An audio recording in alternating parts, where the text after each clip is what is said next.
संयोजी पदार्थ होते हैं। अब मान लो अपने को डोपिंग करनी है इसके अंदर किसकी, फास्फोरस की करनी है ना। अब परमाणु क्रमांक के अकॉर्डिंग इसके 15 है, तो 2, 8 और 10 और 5 ये इसकी अंतिम कक्षा में हो गई किसके, फास्फोरस के। और इधर एल्यूमिनियम की बात करते हैं, सुनना थोड़ा सा दिमाग पे जोर पड़ेगा, हल्का सा सुन लो बस। इसके अंदर एल्यूमिनियम है तो इसके अंदर कितने, 13 है ना, तो 2, 8, 3 हुए ना। अब ये प्योर अर्धचालक पदार्थ है, कौन,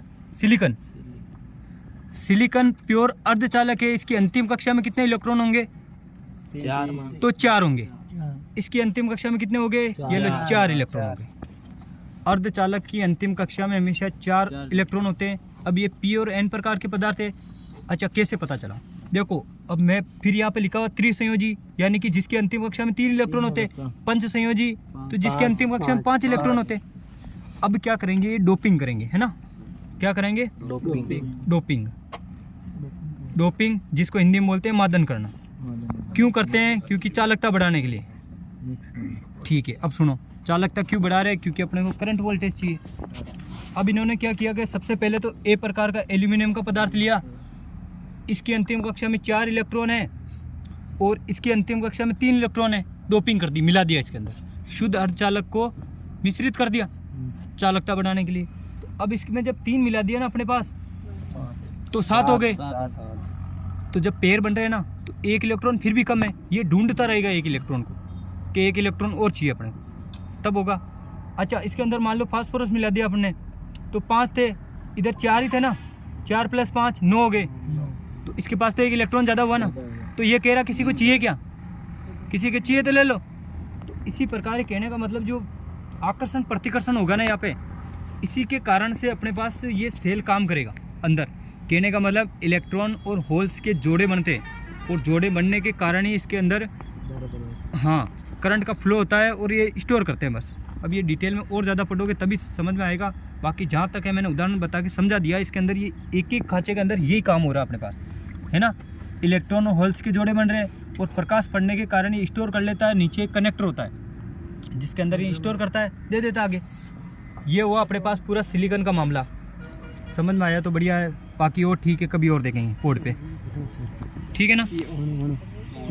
हाँ अब देखो इसके अंदर, हाँ सुनो मेरी बात, अरे सारी प्लेट ये सिलिकॉन का मामला ही है, ठीक है अब सही। ये जो एक एक दिख रहा है ना इसके पास में, ये सारी लकीरें, ये सारी सीरीज में जुड़ी हुई है।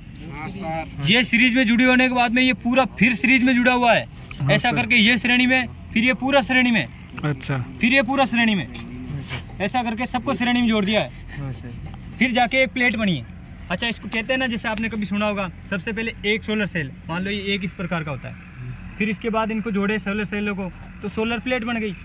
और फिर इन प्लेटों को जोड़ दिया तो सोलर प्लांट है ना, सोलर प्लांट बन गया। और ज्यादा करना है तो सोलर पार्क बना लेते हैं। ऐसे करके जोड़ते जाओ आप, तो इस श्रेणी का सिस्टम है सारा, ऐसे ही तो हुआ बस इस श्रेणी का सिस्टम ही। तो सर ये पूरी प्लेट किसकी बनी होती है? ये पूरी सिलिकॉन की बनी है। अच्छा इसकी और बात सुनो, अच्छा सुनो एक जरूरी इन्फॉर्मेशन और सुन लो। इसके अंदर थोड़ा रह गया था, सिलिकॉन का मामला समझ में आया। अब इसके ऊपर जो शीशा लगा हुआ है ना, इसका बहुत बड़ा रोल है। क्यों लगाया है पूछते नहीं हो, इधर देखो।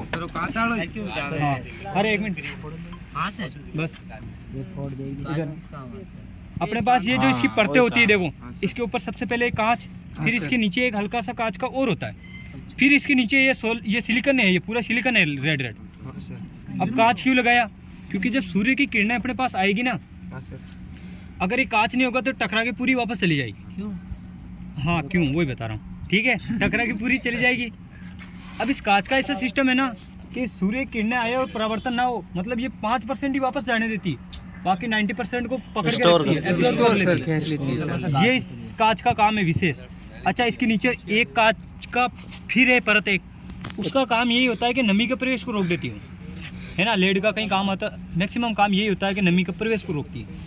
इस कांच का काम समझ में आ गया ना आपके पास? हाँ सर। बस ये प्रकाश के परावर्तन को कुल मिला के 95% को रोक के 5% ही वापस जाता है। बाकी अगर ये नहीं होगा ना तो पूरा यार पूरा चला जाएगा। तो यही है अपने पास। हाँ ये वाटर प्रूफ।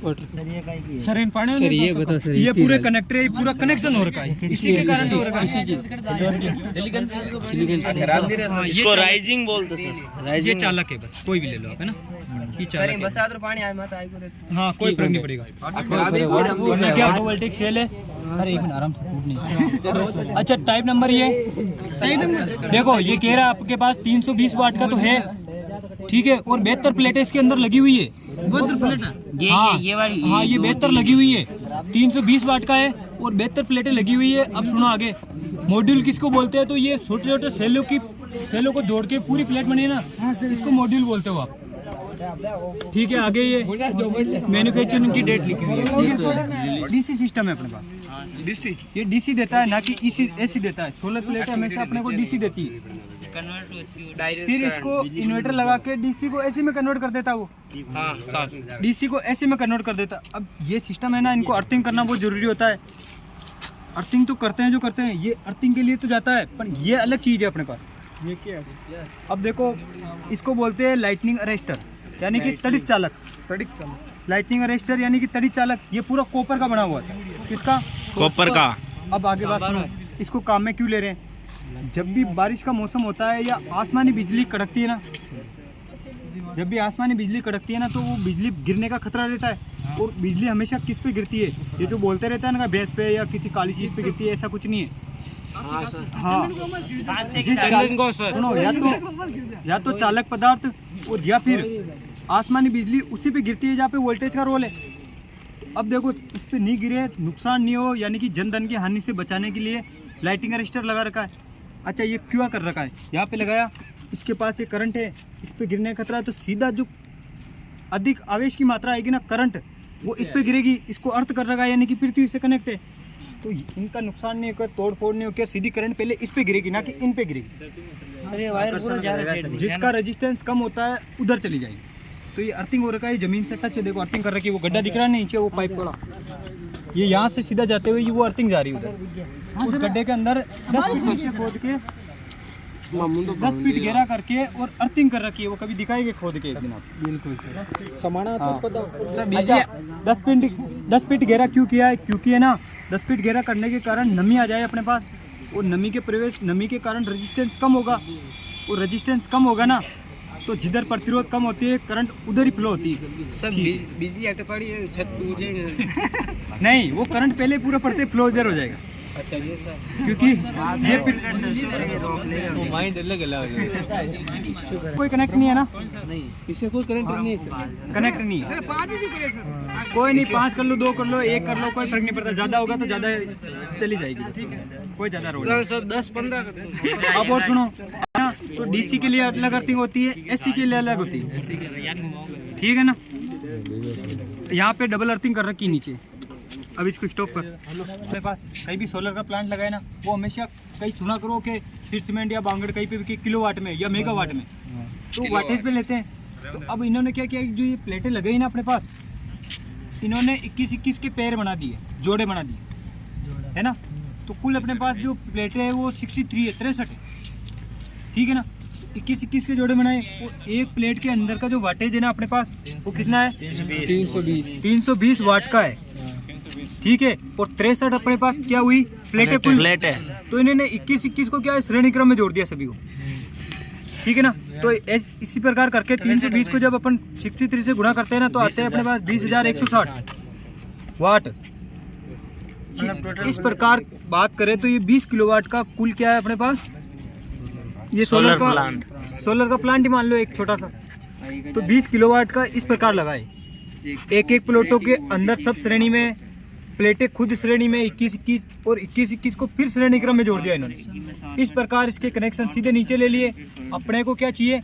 अब 2 प्रकार के सोलर प्लांट होते हैं, सुनो मेरी बात। एक तो होता है जो जब भी सूर्य की किरण पड़ती है ना, तो पड़ने के बाद चार्ज होकर बैटरी को स्टोर करता है, ठीक है, वो नॉर्मल हो गया।